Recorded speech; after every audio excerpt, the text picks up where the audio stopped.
Hello friends. இன்றைக்கி non veg பிரியர்களுக்காக ஒரு அருமையான ஒரு ரெசிபி தான் நான் உங்கள் கூட ஷேர் பண்ணிக்க விரும்புகிறேன்.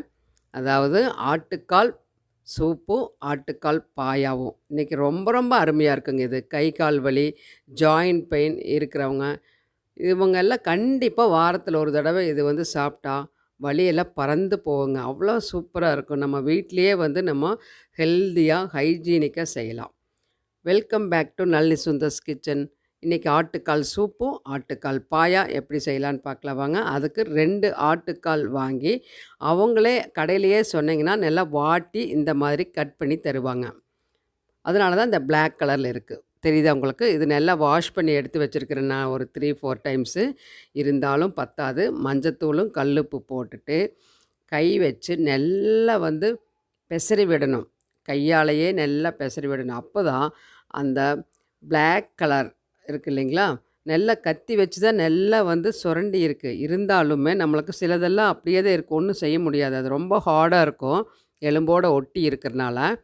அதனால் நம்ம நல்லா கழுவிக்கலாம். அந்த வாட்டின ஸ்மெல் இல்லாமல் இருக்குது நம்ம சூப்பு குடிக்கும்போது. பார்த்திங்களா, இந்த மாதிரி கை வச்சு நல்லா இந்த மாதிரி தேய்ச்சி விட்டு கழுவிக்கணும். புரியுதா? இதை கழுவி எடுத்துகிட்டு வந்துடலாம். இப்போ பளிச்சுன்னு கழுவியாச்சு. இது மட்டும் பத்தாது. இனி அடுத்தது என்ன செய்ய போகிறேன் பாருங்கள். கொதிக்கிற தண்ணி நல்லா கொதிச்சிட்ருக்கு சாஸ்பேனில். இந்த தண்ணி விட்டு 1 லிட்டர் தண்ணி விட்டு நான் கொதிக்க வச்சுருந்தேன். அதை தண்ணி விட்டு இதையும் நம்ம நல்லா அலசி எடுத்து ஃப்ரெஷ்ஷாக வச்சுக்கலாம். அவ்வளோதாங்க, க்ளீனிங் முடிஞ்சது. இந்த மாதிரி க்ளீன் பண்ணால் எந்த ஸ்மெல்லும் இல்லாமல் ஆட்டுக்கால் பாயாவும் சூப்பு சூப்பராக இருக்கும். இப்போது சூப்புக்கு 1 டேபிள் ஸ்பூன் மிளகு, 1 டேபிள் ஸ்பூன் சீரகம், 1 டேபிள் ஸ்பூன் வர கொத்தமல்லி, இது 3 தாங்க வேணும். இதையே பொடிச்சு எடுத்துகிட்டு வந்துடலாம். இந்த மாதிரி பொடிச்சாச்சு. இது சூப்புக்கு மசால் ரெடி. இப்போ குக்கர் வச்சுட்டு ஒரே 1 டேபிள் ஸ்பூன் ஆயில் ஊற்றிக்கோங்க. ஆயில் நிறைய வேண்டாம். ஒரு 10 சின்ன வெங்காயம், ஒரு பச்சை மிளகாய் போட்டு வதக்கி விட்டுக்கலாம். இந்த அளவுக்கு லைட்டாக வதக்கிட்டு ஒரே ஒரு குட்டி தக்காளி, கருவேப்பிலை 2 கொத்து போட்டு வதக்கி விட்டுக்கலாம். ரொம்ப வதங்க வேண்டிய அவசியமே கிடையாது. எங்கள் அம்மா செய்யும்போது இந்த தாளிப்பெல்லாம் செய்ய மாட்டாங்க. இப்போது இஞ்சி பூண்டு பேஸ்ட் 1 டேபிள் ஸ்பூன் போட்டு வதக்கி விட்டுக்கலாம். எப்படி எங்கள் அம்மா செய்வாங்க அப்படின்னா, அப்படியே நம்ம பொடிச்சோம் இல்லைங்களா அந்த பொடி, அந்த பொடியும் சேர்த்து நம்ம க்ளீன் பண்ணி வச்சுக்கிற ஆட்டுக்காலும் சேர்த்து தண்ணி ஊற்றி உப்பு போட்டு ஒரு 10, 12 விசில் விட்டுருவாங்க. நான் தாளிப்பு சேர்த்திக்கிறேன்.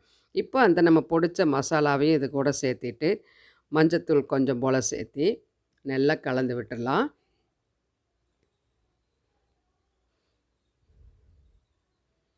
இப்போ நம்ம க்ளீன் பண்ணி வச்சக்கூடிய அந்த ஆட்டுக்கால் சேர்த்து ஒரு தடவை நல்லா கலந்து விட்டுட்டு அதுக்கப்புறம் தேவையான அளவுக்கு தண்ணி விட்டுக்கலாம். நம்மளுக்கு எவ்வளவு தண்ணி தேவையோ அவ்வளவு விட்டுக்கலாம். இப்போது 2 லிட்டர் தண்ணி நான் இதில் சேர்த்த போகிறேன். நம்ம எவ்வளோ சூப் எடுக்கிறோம் அப்படிங்கிறத மனசில் வச்சுட்டு தண்ணி ஊற்றுங்க. அதுக்காக ரொம்ப தண்ணி குக்கர் ஃபுல்லாக விட்டுறாதீங்க. இப்போ தேவையான அளவுக்கு உப்பு சேர்த்திக்கோங்க. உப்பு சேர்த்திட்டு நல்லா கலந்து விட்டுட்டு இது நல்லா வெந்து வரணுன்னா ஒரு 10, 12 விசில் விடணும். அப்போல்லாம் நைட்டே குக்கரில் வச்சு அப்படியே விட்டுருவாங்க. காலையில் எந்திரிச்ச உடனே அந்த சூப்பு குடிச்சிட்டு அதுக்கப்புறம் பாயா செஞ்சுருவாங்க. இப்போ நம்ம உடனே நம்ம சூப்பு குடிச்சிட்டு பாயா செய்ய போகிறோம். இப்போ கருவேப்பிலை, மல்லி இலை ஒரு கைப்பிடி போட்டு விட்டுட்டு அப்படியே லிட்டு போட்டு நல்லா க்ளோஸ் பண்ணி வெயிட் போட்டு விட்டு ஒரு 12 விசில் விட்டுக்கலாம். இருக்கட்டும். இப்போது ஒரு கடாய் வச்சுட்டு ஒரே ஒரு டேபிள் ஸ்பூன் எண்ணெய், ஒரு கைப்பிடி அளவு சின்ன வெங்காயம், ஒரு அரை ஸ்பூன் சோம்பு சேர்த்து நல்லா வதக்கி விட்டுக்கோங்க. இதுக்கு சின்ன வெங்காயம்தான் மஸ்ட்டு, அதுதான் டேஸ்ட்டு கொடுக்கும். கருவேப்பிலை ஒரு கொத்து, ஒரு தக்காளி நறுக்கி சேர்த்துட்டு அதையும் நம்ம வதக்கிக்கலாம். நம்ம இது அரைக்க போகிற மசாலா, அதனால் ரொம்ப கொலைய வதக்கணும்னு அவசியம் கிடையாது, மசியணும்னு அவசியம் இல்லை. இப்போது 2 துண்டு தேங்காய் பொடியை நறுக்கி சேர்த்துட்டு மிஸ் பண்ணாமல் 1 டேபிள் ஸ்பூன் கசகசா பாப்பி சீட்ஸ் அது சேர்த்திக்கோங்க. அது ரொம்ப ரொம்ப நல்லது, டேஸ்ட்டையும் கொடுக்கும், அதே சமயத்தில் நல்லா திக்காகும். இப்போது வதங்கிட்டு இருக்கட்டு அந்த சூட்டில் ஸ்டவ் ஆஃப் பண்ணிவிட்டு இந்த அளவுக்கு வதங்கினதுக்கப்புறம் ஆறுனதுக்கப்புறம் மிக்சர் ஜாரில் சேர்த்தி இந்த மசாலாவை அரைச்சி எடுத்துகிட்டு வந்துடலாம். இந்த அளவுக்கு அரைச்சாச்சு. நல்ல வாசனையாக இருக்குது. இப்போ 12 விசில் போனதுக்கப்புறம் ப்ரெஷர் ரிலீஸ் ஆனதுக்கப்புறம் ஓப்பன் பண்ணி வைக்கிறேன் பாருங்கள். சூப் அட்டகாசமாக ரெடி ஆயிடுச்சு. நல்ல வாசனையாக இருக்குது. நல்லா காலெல்லாம் வெந்து வந்துருச்சு பாருங்கள். இப்போ நம்ம இன்னும் ஒரு 10 நிமிஷம் ஓப்பனில் விட போகிறோம். சரிங்களா? இப்போ பாருங்கள், அந்த எலும்பில் இருக்கக்கூடிய அந்த ஸ்கின் எல்லாம் அப்படியே வந்து தனியாக வந்திருக்குது. அதை பார்த்தாலே வெந்துருச்சுன்னு நம்ம தெரிஞ்சுக்கலாம். புரியுதுங்களா? பாருங்கள், குடிக்கிறக்கு அளவாக இருக்கா? இந்த அளவுக்கு தண்ணியாக இருந்தால் தான் குடிக்க முடியும். திக்காக இருக்கக்கூடாது. இப்போ நம்ம ஓப்பனில் வச்சு திரும்பவும் வந்து ஒரு 10 நிமிஷம் 15 நிமிஷம் வேணாலும் கொதிக்கட்டும். எவ்வளோ நேரம் கொதித்தாலும் தப்பு இல்லை. நம்மளுக்கு எனர்ஜெட்டிக்காக நல்ல சத்தான ஒரு சூப்பு கிடைக்கும். சரிங்களா? இப்போது இறக்கியாச்சு. சூப்பு வந்து எடுத்து நம்ம ஒவ்வொரு பீஸ் போட்டு கப்பில் குழந்தைகளுக்கு பெரியவங்க எல்லாருமே குடிக்கலாம். ரொம்ப ரொம்ப எனர்ஜெட்டிக்காக இருக்குது. நான் ஒரு பெரிய பவுலில் சூப் எடுத்துட்டேன். ஆட்டுக்கால் எடுத்துட்டேன். ஒவ்வொரு பீஸ் போட்டு ஒவ்வொரு கப்பு எல்லோரும் குடிச்சிட்டு பாயாசம் செய்யலாம். நல்லா எனர்ஜெட்டிக்காக இருக்கும் இல்லைங்களா? இதே மாதிரி கண்டிப்பாக ஆட்டுக்கால் சூப்பு செய்யுங்க. இப்போ நான் சூப்பு குடிச்சிட்டு பாயாசம் செய்யறதுக்கு கடாய் வச்சுட்டு 1 ஸ்பூன் எண்ணெய் விட்டுருக்கிறேன். ஹோல் ஸ்பைசஸ் பட்டை, கிராம்பு, ஏலக்காய், சோம்பு இதெல்லாம் வந்து கல்பாசி இதெல்லாம் சேர்த்திக்கிறேன். அதுக்கப்புறம் ஒரு 10 சின்ன வெங்காயம், ஒரு பச்சை மிளகா போட்டுக்கலாம். இது போடாமையும் செய்யலாம். அதுக்கப்புறம் கருவேப்பிலை 2 கொத்து, எப்பவும் போல் ஒரு தக்காளி நறுக்கி சேர்த்திக்கலாம். ஒரு குட்டி தக்காளி போட்டுக்கலாம். நம்மளுக்கு நான்வெஜ் அப்படின்னால தக்காளி இல்லாமல் செய்ய மாட்டோம். அதனால் கண்டிப்பாக ஒரு தக்காளி சேர்த்திக்கலாம். இந்த ரெசிபிக்கு தக்காளி அதிகமாக சேர்த்துனா நல்லா இருக்காது. சூப்புக்காக இருந்தாலும் சரி, பாயாவுக்காக இருந்தாலும் சரி, ஒரே ஒரு தக்காளி மட்டும் சேர்த்துங்க. இப்போ இஞ்சி பூண்டு பேஸ்ட்டு ஒரு டேபிள் ஸ்பூன், அதை வதக்கி விட்டுடலாம்.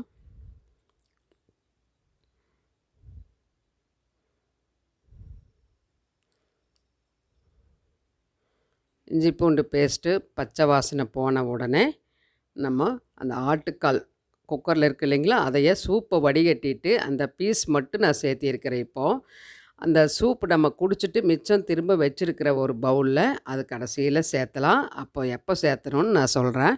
இப்போ நல்லா கலந்து விட்டுக்கோங்க. இந்த அளவுக்கு நல்லா கலந்தாச்சு. அதுக்கப்புறம்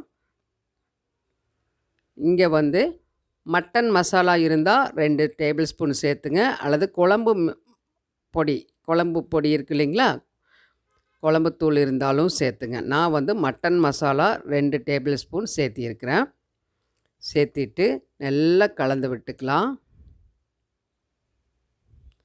பாருங்கள், நல்லா கொதிச்சுட்ருக்கா. இப்படியே வேணாலும் நம்ம அந்த சுக்கா, ஆட்டுக்கால் சுக்கா அவ்வளோ சூப்பராக இருக்குது. பார்த்தாலே தகன்னு இருக்குது பாருங்கள். இப்படியே எடுத்து சாப்பிட்லாம், அவ்வளோ நல்லாயிருக்கும். இருந்தாலும் நம்ம பாயாக தான் செய்ய போகிறோம். இப்போ நம்ம அரைச்சிட்டு வந்தோம் இல்லைங்களா, அந்த மசாலாவை தேங்காய், தக்காளி, வெங்காயம் எல்லாம் நம்ம போட்டு அரைச்சோம் இல்லைங்களா, அதையே நம்ம இப்போது சேர்த்திக்கலாம். சேர்த்திட்டு அந்த ஜார்லேயே தண்ணி விட்டு சேர்த்திக்கலாம். சேர்த்துட்டு நல்லா கலந்து விட்டுட்டு தேவையான அளவுக்கு கொதி வந்ததுக்கப்புறம் தேவையான அளவுக்கு தண்ணி சேர்த்திக்கலாம். இப்போ வந்து நல்லா கலந்து விட்டுடலாம். நமக்கு எவ்வளோ திக்னஸ் வேணும், உங்களுக்கு தின்னாக வேணும்னா அதுக்கு தகுந்த மாதிரி தண்ணி சேர்த்திக்கோங்க. திக்காக வேணும்னா அதுக்கு தகுந்த மாதிரி சேர்த்திக்கோங்க.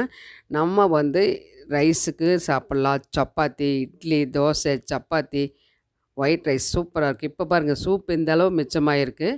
நாங்கள் எல்லோரும் குடித்தது போக அந்த சூப்பையும் நான் வந்து இது கூடவே சேர்த்துறேன். அந்த சூப்பே வந்து ஒரு 3/4 லிட்டர் இருந்துச்சு சூப்பு. நம்ம 2 லிட்டர் தண்ணி விட்டோம் இல்லைங்களா, அதில் வந்து எடுத்ததுக்கு எல்லாம் குடித்தது போக மிச்சம் இருந்தது. இப்போ தேவையான அளவுக்கு கல்லுப்பு சேர்த்தியாச்சு.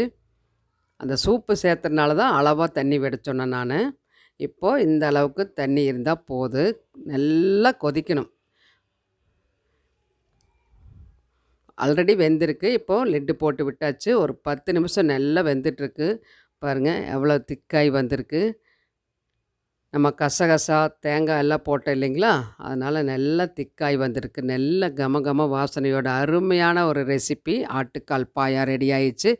இது வந்து நம்ம பரோட்டா, சப்பாத்திக்கு ரொம்ப அட்டகாசமாக இருக்குங்க இது. நான் வந்து இப்போ ரைஸ் வந்து வச்சுருக்கிறேன். லஞ்சுக்கு தான் செஞ்சுருக்கிறேன். மிச்சம் இருக்கக்கூடியது நைட்டு சப்பாத்திக்கு போட்டுக்குவோம். சூப்பராக இருக்கும். அவ்வளோ நல்ல ரெசிபி இது. இப்போ ரொம்ப ரெடி ஆயாச்சு பாருங்க. நான் திக்காக தான் வச்சுருக்கிறேன். நீங்கள் தின்னா வேணா கொஞ்சம் தண்ணி சேர்த்து நல்லா கொதிக்க வச்சுக்கோங்க. நான் ஸ்டவ் ஆஃப் பண்ணிட்டேன். அவ்வளோ சூப்பரான ஒரு ஆட்டுக்கால் பாயா ரெடி ஆயாச்சு. ரொம்ப சிம்பிளான ஒரு ப்ரிப்பரேஷன் தான். அந்த கழுவுறது மட்டும் நல்லா நீட்டாக கழுவிட்டா போதும். ரொம்ப விரும்பி சாப்பிடுவாங்க எல்லோரும். இப்போ சர்விங் பவுலுக்கு மாற்றிக்கலாமா? சுட சுட ஆட்டுக்கால் பாயா ரெடி ஆயாச்சு. பாருங்கள், இந்த அளவு திக்னஸ் நம்மளுக்கு இருந்தால் தான் ரொம்ப அருமையாக இருக்குது. எல்லோரும் விரும்பி சாப்பிடுவாங்க. கண்டிப்பாக உங்களுக்கும் பிடிச்சிருக்குன்னு நினைக்கிறேன் இந்த ரெசிபி. ஈஸியான ஒரு ஆட்டுக்கால் பாயா, ஆட்டுக்கால் சூப்புனா ரொம்ப கஷ்டம் செய்கிறது அப்படின்னு சொல்லிட்டு நிறைய பேர் பயந்துட்டு செய்ய மாட்டாங்க. க்ளீன் பண்ணுறது மட்டும் கொஞ்சம் பொறுமையாக க்ளீன் பண்ணி செஞ்சுட்டா ரொம்ப அட்டகாசமான ஒரு ஹெல்த்தியான ஒரு ரெசிபி நம்மளுக்கு ரெடி ஆயிரும். எல்லோரும் விரும்பி சாப்பிடுவாங்க. கண்டிப்பாக சாப்பிடணும். எல்லாருமே இப்போ காலகட்டத்தில் எல்லாத்துக்கும் ஜாயிண்ட் பெயின் இருக்குது. அதனால் கண்டிப்பாக மிஸ் பண்ணாமல் செஞ்சு பாருங்கள். பிடிச்சிருந்தால் லைக் பண்ணி ஷேர் பண்ணுங்கள் உங்கள் ஃப்ரெண்ட்ஸ் அண்ட் ரிலேஷன்ஸ்க்கு. நம்ம சேனல் நளினி சுந்தர்ஸ் கிச்சனுக்கு சப்ஸ்கிரைப் பண்ணாமல் இருந்தால் சப்ஸ்கிரைப் பண்ணி தொடர்ந்து உங்கள் சப்போர்ட்டை கொடுங்க. இதே மாதிரி கண்டிப்பாக செஞ்சு பார்த்துட்டு உங்கள் ஃபீட்பேக்கை கமெண்ட் பாக்ஸில் கொடுங்க. அடுத்த வீடியோவில் இன்ட்ரெஸ்டிங் ரெசிபியில் பார்க்கல. Until then bye from Nalini. Thank you.